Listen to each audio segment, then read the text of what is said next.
Happy Diwali to all subscribers and viewers. Here is the non-spoiler review of the film Mirage, Telugu dubbed movie review and rating. Acted by Asif Ali, Aparna Balamurali. సూర్య గారి సినిమాలో ఆకాశమని ఎద్దురాలో వేసిన actor Aparna Balamurali గారు. అక్కింస, Sampath Raj and other actors, Anna Reji and other actors etcetera. ఇంక ఈ movie అనేది అప్పుడెప్పుడో మలయాళంలో థియేటర్స్లో రిలీజ్ అయ్యి ఇప్పుడు రీసెంట్గా సోనీ లీవ్లో నిన్నటి నుంచి 2 hours 30 minutes రన్ టైంతో స్ట్రీమ్ అవుతుంది. నేను ఈరోజు చూడడం జరిగింది. చూసిన తర్వాత నాకు ఎలా అనిపించిందని విషయంలోకి వెళ్ళేలోపు మిత్రమండలి, తెలుసు కదా, dude, K ramp movie reviews upload చేసి చెక్ చేయండి. దాంతోపాటు చాలా రివ్యూస్ ఉన్నాయి, చెక్ చేయండి. రివ్యూస్ లైట్కి ఇచ్చినా కూడా జెన్యూన్గా ఇస్తానని అనిపిస్తే నా కంటెంట్ చూడండి. నా కంటెంట్ నచ్చితే లైక్ చేయండి, షేర్ చేయండి, సబ్స్క్రైబ్ చేసి పక్కన ఉన్న గంట సింబల్ క్లిక్ చేసి నా ఛానల్ సపోర్ట్ చేయగలరు. స్టోరీ ప్లాట్, మూవీ ఎలా అనిపించింది, plus points minus points rating ఇస్తాను. కాబట్టి నా రివ్యూస్ ఎవరెవరకు చూడండి. ఇంకా స్టోరీ ప్లాట్ విషయానికి కనుక వస్తే, హీరోయిన్ భర్త అనేవాడు మిస్ అవుతాడు. ఆ తర్వాత ఒక విషయం తెలుస్తుంది హీరోయిన్ భర్త గురించి. ఒక ట్రైన్ ప్రమాదంలో ఉందని, యాక్సిడెంట్ అయిందని, అందులో భర్త ఉన్నాడని, ఇంతకీ చనిపోయాడా లేదా, చివరికి ఏమైంది అనేది రిమైనింగ్ స్టోరీ. ఇంకా ఓవరాల్గా ఈ మూవీ చూసిన తర్వాత నాకు ఎలా అనిపించింది అనే విషయంలోకి వెళ్ళేలోపు ఒక ముక్క చెప్పాలి. ఇది వచ్చేసి మలయాళం డైరెక్టర్ మోహన్ లాల్తో తీసిన దృశ్యం మూవీ డైరెక్ట్ చేసిన డైరెక్టర్ జీతో జోసెఫ్ గారే ఈ మూవీని డైరెక్ట్ చేశారు.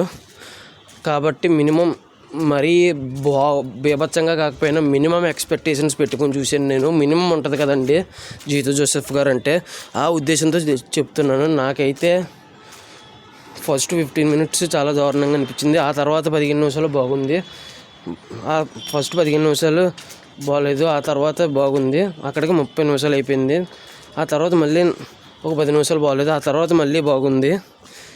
ఇంకా ఆ తర్వాత మళ్ళీ బాగుంది, మళ్ళీ బాగోలేదు, మళ్ళీ బాగుంది, మళ్ళీ బాగోలేదు.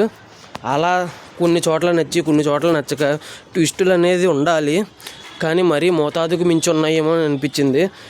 కథలో ట్విస్ట్ ఉన్నట్లేదు, ట్విస్ట్ల మధ్యలో కథ ఎక్కడో ఇరుక్కున్నట్టు. చివరికి ఎన్ని ట్విస్టులు ఉన్నాయంటే అసలు కథ ఏంటో కూడా మర్చిపోయిన, అసలు ఏ పాయింట్ మీద మొదలయ్యింది అనే విషయం కూడా మర్చిపోయే రేంజ్లో ఉన్నాయండి ట్విస్టులు. హార్డ్ డిస్క్ అని మొదలెట్టారు, వాళ్ళు ఇచ్చిన ట్విస్ట్కి అసలు కథ మొదలయ్యింది హార్డ్ డిస్క్ వైపు అనే విషయం మర్చిపోయి ఏం జరుగుతుంది అనే డౌట్ వచ్చేలాగా వెళ్ళిపోయింది. ట్విస్టులు ఉండొచ్చు కానీ మరీ ఎక్కువ ఉన్నాయి. అందువల్ల ఇవన్నీ కలుపుకుని కొన్ని ట్విస్టులు వర్కౌట్ అయినాయి, కొన్ని ట్విస్టులు వర్కౌట్ అవ్వలేదు. ఇలా ముక్కలుగా కొన్ని ట్విస్టులు వర్కౌట్ అయ్యి, కొన్ని సీన్లు వర్కౌట్ అయ్యి, కొన్ని ట్విస్టులు వర్కౌట్ అవ్వక, కొన్ని సీన్లు వర్కౌట్ అవ్వక, అలా సగం 50-50 మస్కా అలాగా యావరేజ్ కింద అనిపించింది నాకైతే.